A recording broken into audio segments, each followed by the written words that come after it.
robust with buttons and whatnot. And yeah, 0.81, does that make sense? So you have 0.5, 6, 7, 8, 9.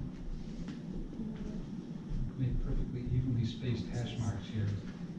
10 tenths make 1, right? So if we're here at 0, then we're going to be here at 0.81, huh? A little bit above 0.8. 0.82. Maybe I'm a little low then. So 0.82. So how about 2? Well, I've got 80% roughly, right? 82% of what I had to start out with. And this is exponential, right? So I can just keep multiplying by 82%. And so I would say like 0.65. 80% of 80% is 64%, right? So is that, yeah, seem reasonable? What's 80% of 64%?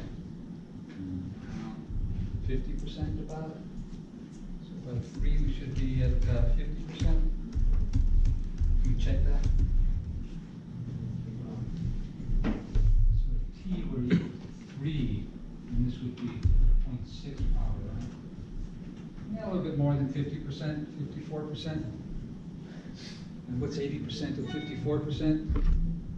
Like 44%, right? So it's dropping down, and it's kind of a gradual, but it's going to be, you know, decreasing at a decreasing rate. The relative rate of decrease is 80%.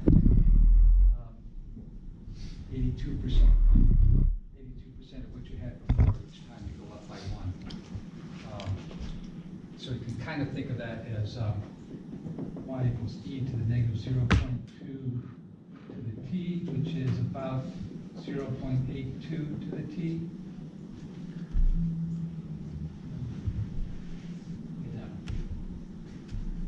So the relative rate of decay is about 20%. Well, actually, the relative rate of decay is exactly 20%, but that's a relative rate. It's not an absolute rate. Okay, so what does the 1 minus do for us? So if we have the equation y equals 1 minus e to the negative 0. Well, let's do this first. Let's do one thing at a time, right? So we have negative e to the negative 0.2t. How does that compare with this?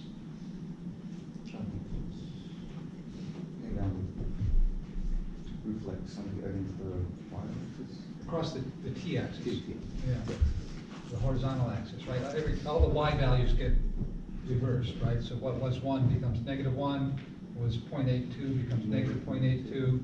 So this graph would look like 1, 2, 3, 4, 5, 6, 7, 8, 9, 10 perfectly evenly spaced hash marks.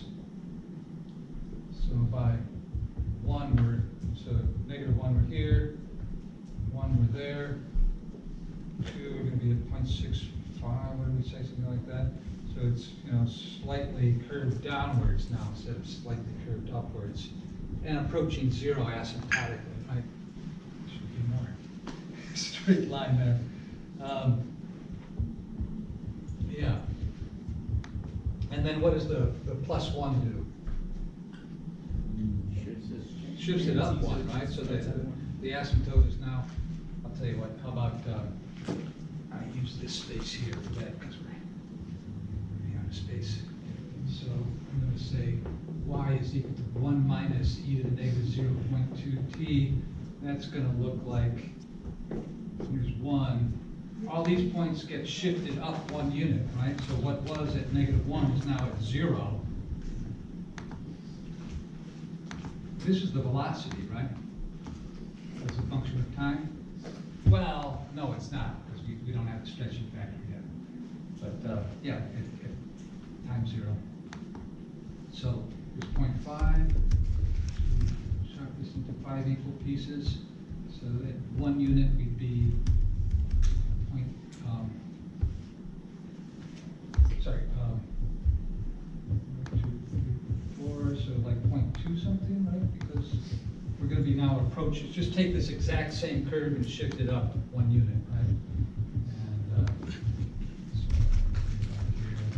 so it's going to be approaching, so slightly curved down, this exact same shape, just shift it up, right? And approaching 1 asymptotically, right? All right. So now what does the factor 180 do? Well, you just multiply all these outputs by 180, right? So I could just relabel this. We got 180 times 1 minus e to the negative 0.2 t. This is now 180. This is half of that, which is 90. And I can use the exact same curve, right? So just stretch by a factor of 180. And now we're approaching y equals 180 asymptotically. And that's the terminal velocity. In fact, this is now, in fact, the velocity, right? So what are their questions about this? Well, let's go back to the exercises and find the initial velocity of skydiver. Professor, I got a question. Go ahead. Why was the rate of decay relevant to the question? I just failed to understand. It's just the parameter r. We use the e to the rt. R is called the relative rate of change. And if r is negative, it's decay. If r is positive, it's growth. But Is there an R variable? yeah, this negative 0.2, so e to the rt. R is the rate. And it's not an absolute rate, it's a relative rate, so it's proportional rate. You keep multiplying by 0.82, which is actually, you know, if you wanted to write this as 1 minus 0.18 to the t, then you would see, well, here it looks like the rate of decay is 18% instead of 20%, right? So why is that? Well, because it's not instantaneous, it's over a period of time. So over one interval, the relative rate of decay of 20% is actually only 18%. But the instantaneous rate, I guess, is what you would say is 20%, negative 20% here. Okay, so this is the velocity plotted against time. And it's approaching 180. So v of 0 is 0. Why is that? Well, e to the 0 is 1. 1 minus 1 is 0. Yeah, so does that make sense as a model for a skydiver? Skydiver jumps out of the plane, their downward velocity. Their horizontal velocity might be quite a bit larger. Fine. But you're not dropping yet until the acceleration due to gravity gets a hold of you, right? So initially, your downward velocity is just 0. But that's only for an instant, right? As soon as any time goes by, it starts increasing in the downward direction. So what's their next question? So part A is the initial velocity.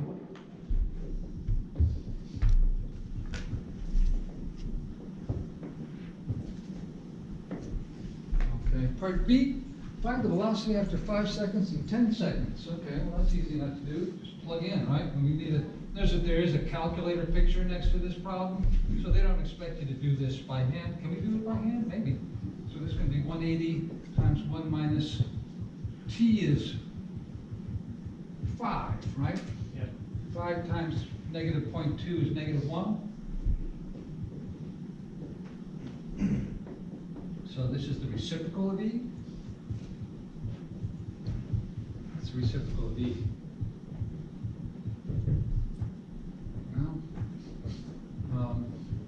Is it going to be less than 1/2, more than 1/3? Yeah. So like maybe 0.4 or something? Should we find out? Let's just find out. We've got a calculator here. And so I'm going to say, what do you do on this calculator? I guess you'd say e raised to the power. Here comes the power. 1, do I want to say negative 1 like that? So many different kinds of calculators out there. Yeah, I guess you would say it like that. You'd say equals, so yeah, a little bit more than 1/3, less than 1/2, right? So e is between 2 and 3, so it's reciprocal. It's between 1/2 and 1/3. less than 1/2, right? So this is then going to be approximately 180 times 1 minus 0.36, is it? 36788, 3679, I guess, to the nearest 10,000th. And, well, I don't know, we can do the subtraction without too much trouble. We can do that by hand. So this is 0.6321, so about 63% of 180.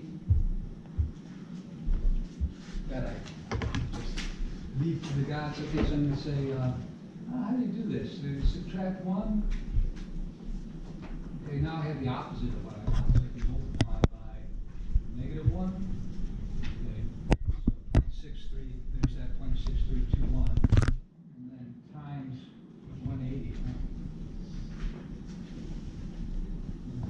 113.78. Okay, so that's approximately 113.